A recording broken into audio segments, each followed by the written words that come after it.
Hello friends, मैं doctor Abhilasha are के पटेल। आज के इस वीडियो में मैं आपके साथ एक बहुत ही इम्पॉर्टेंट इन्फॉर्मेशन शेयर करने वाली हूँ, स्पेशली उन स्टूडेंट्स के लिए जो कि बीएमएस का रिटन एग्ज़ाम दे रहे हैं या देने वाले हैं। उसके लिए हमने एक न्यू ऐप लॉन्च किया है, बीएमएस आयुर्वेद प्रयोजनम। हमारा एक already PG Ayurveda Prayojanam app running में चल ही रहा है, जिसमें हम आपको पीजी की प्रिपरेशन कराते हैं। और अब स्पेशली बीएमएस के जो स्टूडेंट हैं जिनको रिटन एग्ज़ाम देना है, एनसीआईएसएम के सिलेबस के अकॉर्डिंग आपको लिखना है, उनके लिए हम एक ऐप लॉन्च किया है। इसमें आपको डिटेल में, जैसे आप प्रॉफ वाइज पढ़ते हैं, आपको पूरा डिटेल में पढ़ाया जाएगा और उसके साथ ही आपको प्रीवियस ईयर के क्वेश्चन पेपर भी सॉल्व कराए जाएंगे, जिससे आपको ये पता चलेगा कि किस तरीके से आपको एग्जाम में लिखना है। ठीक है, देखिए होता क्या है, जब आप बीएमएस में आते हैं, स्पेशली आप नीट का एग्ज़ाम दिए हुए हैं, आपको एमबीबीएस मिलना चाहिए था, बाय चांस नहीं मिला, बीएमएस मिल गया। देखो, कोई भी पैथी अच्छी या बुरी नहीं होती है ना, सबका अपनी जगह एक इम्पोर्टेंस होता है। अगर देखो, रियलिटी में आपको बता रही हूँ, आपने एमबीबीएस के लिए तैयारी की थी, नहीं मिला, आपको बीएमएस मिल गया और आप एक डॉक्टर बनने वाले हैं। जैसे ही आप फर्स्ट प्रॉफ में आते हैं, आपको संस्कृत पढ़ने को मिलता है ना, पदार्थ विज्ञान मिलता है, तो फिर आपको क्या लगता है कि मैं संस्कृत पढ़ के कैसे डॉक्टर बनूंगा, पदार्थ विज्ञान पढ़ के कैसे बनूंगा। तो किसी भी पैथी का हमको अगर बेस पता होगा तभी तो हम उसको आगे पढ़ेंगे ना। तो हमारे आयुर्वेदा में जो ग्रंथ होते हैं वो संस्कृत में लिखे हुए हैं, तो अगर आप फर्स्ट प्रॉफ में संस्कृत नहीं पढ़ेंगे तो फिर आप आगे जाके उन ग्रंथों को कैसे पढ़ेंगे, है ना। इसीलिए आपको संस्कृत पढ़ाई जाती है।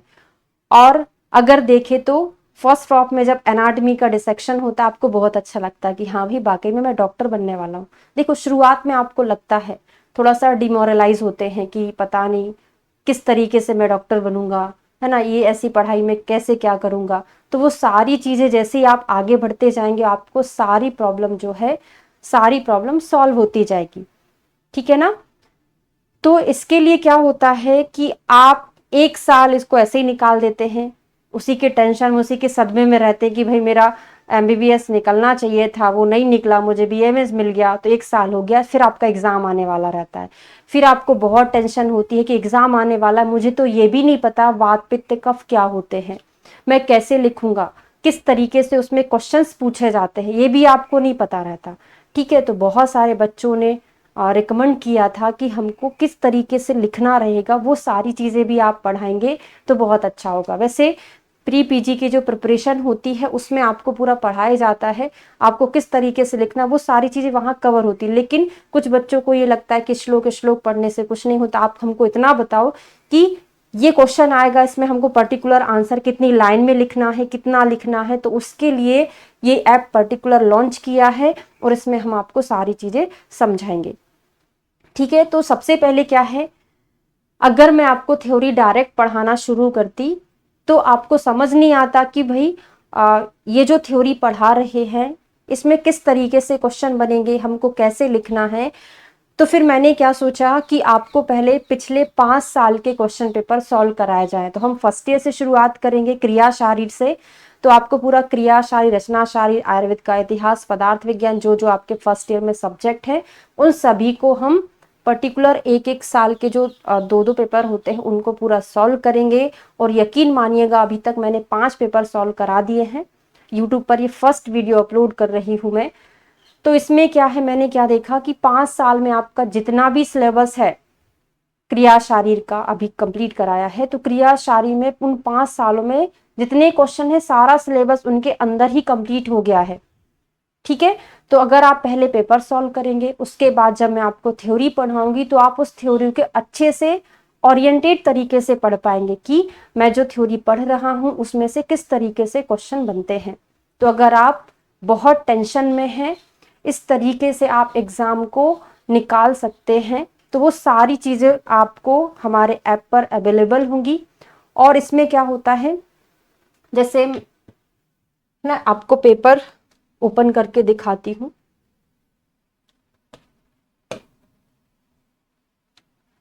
तो आपके जो फर्स्ट क्वेश्चंस होते हैं शुरुआत के, 20 एमसीक्यू होते हैं जिनकी तैयारी ऑलरेडी हम पीजी आयुर्वेद परियोजना ऐप पर आपको करा ही रहे हैं। आपकी साथ में पीजी की प्रिपरेशन भी होती रहेगी। देखिए, हम जब बीएमएस पढ़ रहे हैं ना, बीएमएस का कोर्स पढ़ने के साथ साथ आपको किस तरीके से पीजी की तैयारी करना है वो सारी टिप्स भी बताई जाएंगी, और इसके लिए पर्टिकुलर अलग से कोर्स हमारा ऑलरेडी चल रहा है पीजी आयुर्वेद परियोजना पर। ठीक है, तो यहाँ पर जो 20 एमसीक्यू हैं, प्री पीजी में भी ऐसे ही आते हैं, बीएमएस में थोड़ा सा कम लेवल के रहते हैं, पीजी में थोड़े हाई लेवल के रहते हैं। ठीक है, तो इनको भी हम साथ साथ में तैयारी करेंगे। तो पेपर को हम 3 पार्ट में सॉल्व करने वाले हैं। फर्स्ट पार्ट में हम क्या करेंगे, जो हमारे 20 एमसीक्यू है, जैसे क्रिया शारीर फर्स्ट पेपर हम आज पढ़ने वाले हैं सितंबर 2023 में जो हुआ था, फिर 22 का पढ़ेंगे। 23 में 2 हुए हैं, 22 में 2 हुए हैं, 20 में 2 हुए हैं, तो 19 तक का कराऊंगी। लगभग आपके 5 से 10 पेपर सॉल्व हो जाएंगे, जिसमें आपका पूरा थ्योरी 100% कंप्लीट हो जाएगा। ठीक है, तो इसको हम 3 पार्ट में करेंगे। तो फर्स्ट में वस्तुनिष्ठ प्रश्न मतलब ऑब्जेक्टिव टाइप क्वेश्चन सॉल्व कराऊंगी। सेकेंड पार्ट में हम क्या करेंगे, लघु उत्तरीय प्रश्न करेंगे। लघु उत्तरीय प्रश्न में कितने हैं, लगभग 8 क्वेश्चन हैं। ठीक है, इनको सॉल्व करेंगे। फिर थर्ड पार्ट में आपको दीर्घ उत्तरीय प्रश्न सॉल्व कराऊंगी। तो 3 पार्ट में, किसी किसी पेपर में 4 पार्ट में करेंगे, क्योंकि बहुत लेंथी क्वेश्चन होता है जिसको मुझे समझाना बहुत आवश्यक है, क्योंकि बगैर समझाए आप लिख नहीं सकते। और ऐसा नहीं है कि हम जो पेपर सॉल्व करेंगे उसमें मैं आपको केवल लिखने का तरीका समझाऊंगी, ऐसा नहीं है। आपको पूरा समझाया भी जाएगा कि ये वाकई में होता क्या है, तो आपको उस चीज का नॉलेज भी रहेगा। केवल एग्जाम को फाइट नहीं करना, आपको उस पैथी का नॉलेज भी तो होना चाहिए ना। तो वो सारी चीजें जो आपके कॉलेज में, बहुत से लोगों बच्चों के कॉलेज में नहीं पढ़ाया जा पाता किसी भी कारणवश, तो वो सारी चीजें हम यहाँ पर कवर भी करेंगे। ठीक है, चलिए शुरू करते हैं। हाँ, और बीएमएस आयुर्वेद परियोजनम ऐप को आपको डाउनलोड कर लेना है प्ले स्टोर पर जाकर।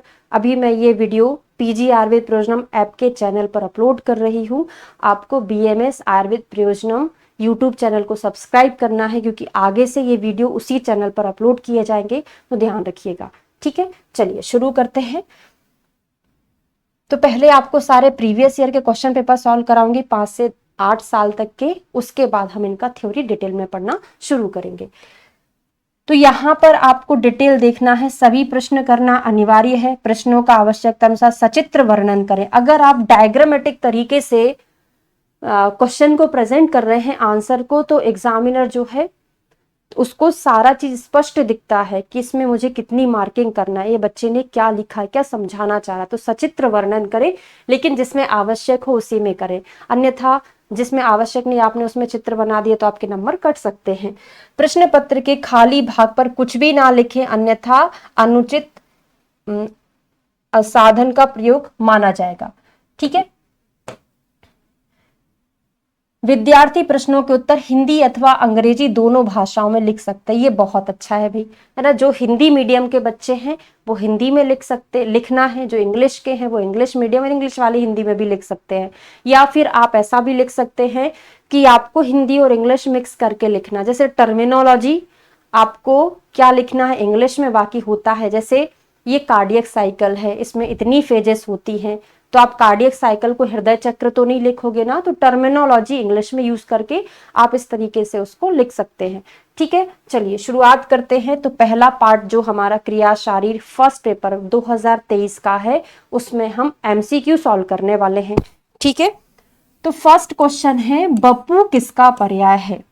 शरीर का है, शरीरी का है, मन का है, या फिर ए एंड बी, शरीर या शरीरी दोनों का। तो देखो, शरीर, शरीरी किसको बोलते हैं? आत्मा को बोलते हैं। ठीक है, तो आत्मा का पर्याय वपु नहीं है, मन का भी नहीं है, किसका है? शरीर का पर्याय होता है वपु। नेक्स्ट क्वेश्चन है, योगवाही स्रोतस की संख्या है 12, 9, 22 या 11। अब यहां पर हमको 2 ऑप्शन में कंफ्यूजन होगा कि 22 लगाऊं या इसका आंसर 11। तो देखिए, अगर आपसे क्वेश्चन पूछा जाता, ये आचार्य सुश्रुत के अनुसार है, अगर आपसे क्वेश्चन पूछा जाता योगवाही स्रोतस कितने जोड़ी होते हैं, जोड़ी पूछा जाता ना तो 11 जोड़ी लगाते, 11 जोड़ी कुल मिला के कितना हो जाता है 22। तो हमसे जोड़ी नाम नहीं पूछा, हमसे क्या पूछा है, योगवाही स्रोतस की संख्या, तो हमारा आंसर कितना होगा 22 होगा। जोड़ी पूछता तो 11 होता। अगर नॉर्मल, इसको 3 तरीके से क्वेश्चन पूछा जाता है, तो इस तरीके से जो हम यहाँ पर आपको पढ़ा रहे हैं ये पूरा पीजी वाले पोर्शन में हम पढ़ते हैं। तो आचार्य नॉर्मल स्रोतस की संख्या कितनी होती है, विदाउट रेफरेंस की बात कर रही हैं, यहाँ पे ना चरक बोला ना सुश्रुत बोला, स्रोतस की संख्या पूछे तो हमारा आंसर कितना होता है 9 होता है। या फिर इसकी जगह हमसे क्या पूछ ले, बहिर्मुख स्रोतस, बहिर्मुख स्रोतस वो भी यही 9 है। स्रोतस का भान हमको किससे लेना है, अंतर्मुख से कभी नहीं लिया जाता। अंतर्मुखी स्रोतस पूछे तभी हमारा आंसर 13, 22, 11 जो भी है तब आएगा। नॉर्मल स्रोतस मतलब बहिर्मुख स्रोतस होता है, कितना होता है 9, या नॉर्मल स्रोतस भी 9। अगर हमसे पूछा जाए, ये दोनों आचार्य के अनुसार है ना, सुश्रुत और चरक। अब हमसे पूछा जाए अंतर्मुखी स्रोतस की संख्या कितनी होती है, तो सुश्रुत की कितनी होती है 11 जोड़ी या 22। लेकिन स्पेशली जो सुश्रुत का टर्म है ना वो योगवाही नाम से आएगा, अंतर्मुखी ना बोल के, अंतर्मुखी भी बोल सकता है सुश्रुत का, अंतर्मुखी ना हो तो योगवाही बोलेगा, अधिकतर योगवाही नाम से आता है। योगवाही स्रोतस की संख्या अगर जोड़ी बोले तो 11 है, नहीं तो आंसर क्या होगा 22। और चरक जी के अंतर्मुखी स्रोतस कितने होते हैं 13 होते हैं। ये सारी चीजें अभी आपको नहीं लिखना बीएमएस के लेवल पर, बस मैंने आपको समझाया, ये पीजी के लिए इंपॉर्टेंट है, बीच बीच में आपको पीजी की टिप्स भी देने वाली हूँ, ठीक है। निम्न में से कौन सा त्रिदोष का पर्याय नहीं है, त्रिधातु, त्रिस्थूण, त्रिदंड और त्रिस्तंभ। देखिए जब हम आपको पीजी वाला पोर्शन पढ़ाएंगे तो वहां पर सारा पर्याय है। त्रिदोष क्या होते हैं, त्रिस्तंभ कहलाते हैं, है ना, त्रिस्तंभ कहलाते। तो कोड क्या बनता है, हमारे घर के जो स्तंभ हैं मजबूत रहेंगे तभी हमारा घर स्थिर रहेगा। तो त्रिदोष क्या है, बॉडी का स्तंभ है। अगर त्रिदोष मजबूत रहेंगे तो हमारा शरीर स्थिर रहेगा, तो इसको त्रिस्तंभ बोलते हैं। अगर ये स्थूल रहेंगे, खंबे जो है, स्तंभ जो है स्थूल रहेंगे, तो स्तंभ अगर स्थूल रहेंगे तो हमारा शरीर टिका रहेगा, तो इसी को त्रिस्तंभ बोलते हैं, इसी को त्रिस्थूण बोलते हैं। और दोषों को साम्यावस्था में धातु भी बोला जाता है, तो त्रिधातु। तो सारे पर्याय त्रिदोष के हैं, केवल एक को छोड़ के। हमसे क्वेश्चन क्या पूछा, कौन सा नहीं है, तो त्रिदंड जो है त्रिदोष का पर्याय नहीं है। त्रिदंड क्या होता है, सत्व, आत्मा और शरीर, इसको हम क्या बोलते हैं, त्रिदंड बोलते हैं। समझ में आया क्वेश्चन। उत्साह किसका कर्म है, वात का, पित्त का, कफ का, उपरोक्त में से कोई नहीं, तो उत्साह किसका कर्म है, वात का, ठीक है। उत्साह, उत्साह उच्छ्वास निश्वास चेष्टा धातु गति समा समो मोक्षो गति मताम वात कर्मा अविकारजम। लेकिन देखिए मैं बीएमएस का कोर्स आपको पढ़ा रही हूं, तो जो मैं बोलूंगी आपको वो इंस्ट्रक्शन फॉलो करना है, ठीक है। अब पढ़ाते पढ़ाते बात आई है तो आपको एक छोटी सी डायरी बना लेना है, उसमें आपको श्लोका लिखना शुरू करना है। और उनको याद नहीं करना कि मैं उनको रटने बैठा हूं, बस आपको क्या करना है, सुबह शाम 2 बार पढ़ना है। पूरा साल भर आपको 8 महीने ये करना है, उसके बाद वो आपको ऐसे याद हो जाएंगे कि जिंदगी भर नहीं भूलोगे, है ना।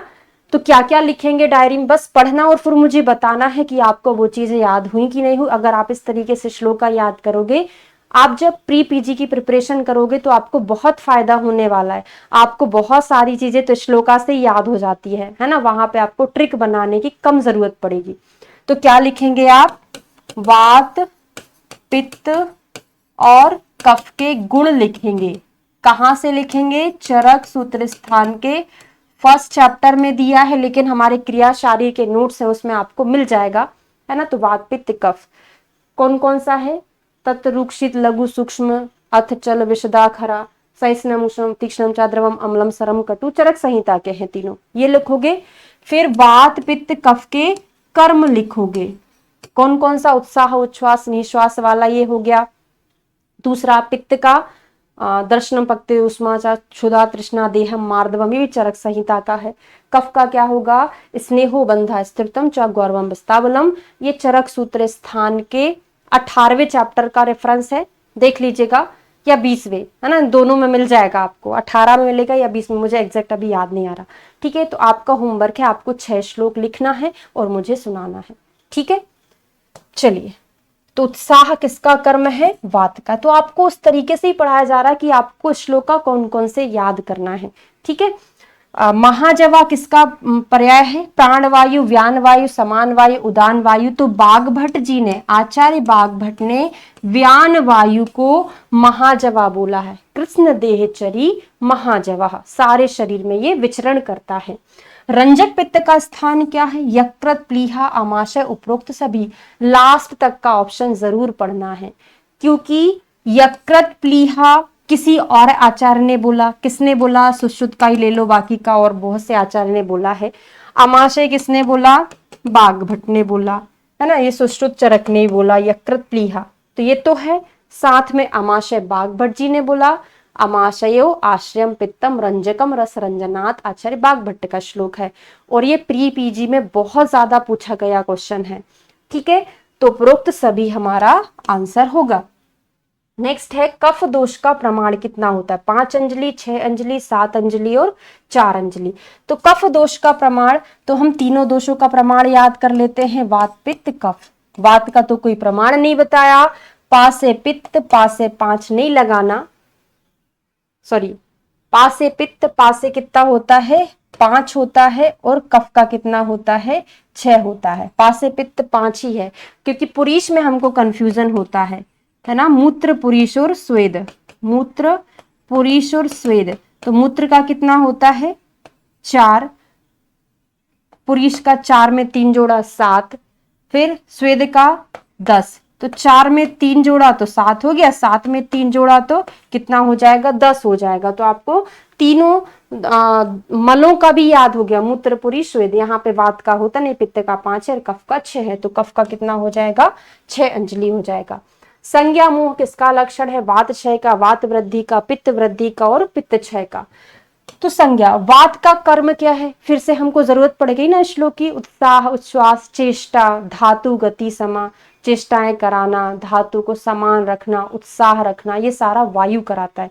जब हमारा वायु नॉर्मल रहता है तो हमारी जो इंद्रियां हैं संज्ञा का ज्ञान करती, सारी चीजें प्रॉपर होती। जब वायु का क्षय हो जाएगा तो संज्ञा का ज्ञान नहीं होगा, क्या हो जाएगा, मोह हो जाएगा, है ना, सारी चीजों का ज्ञान में हमको विलंब होगा। तो संज्ञा मोह वात क्षय का लक्षण है।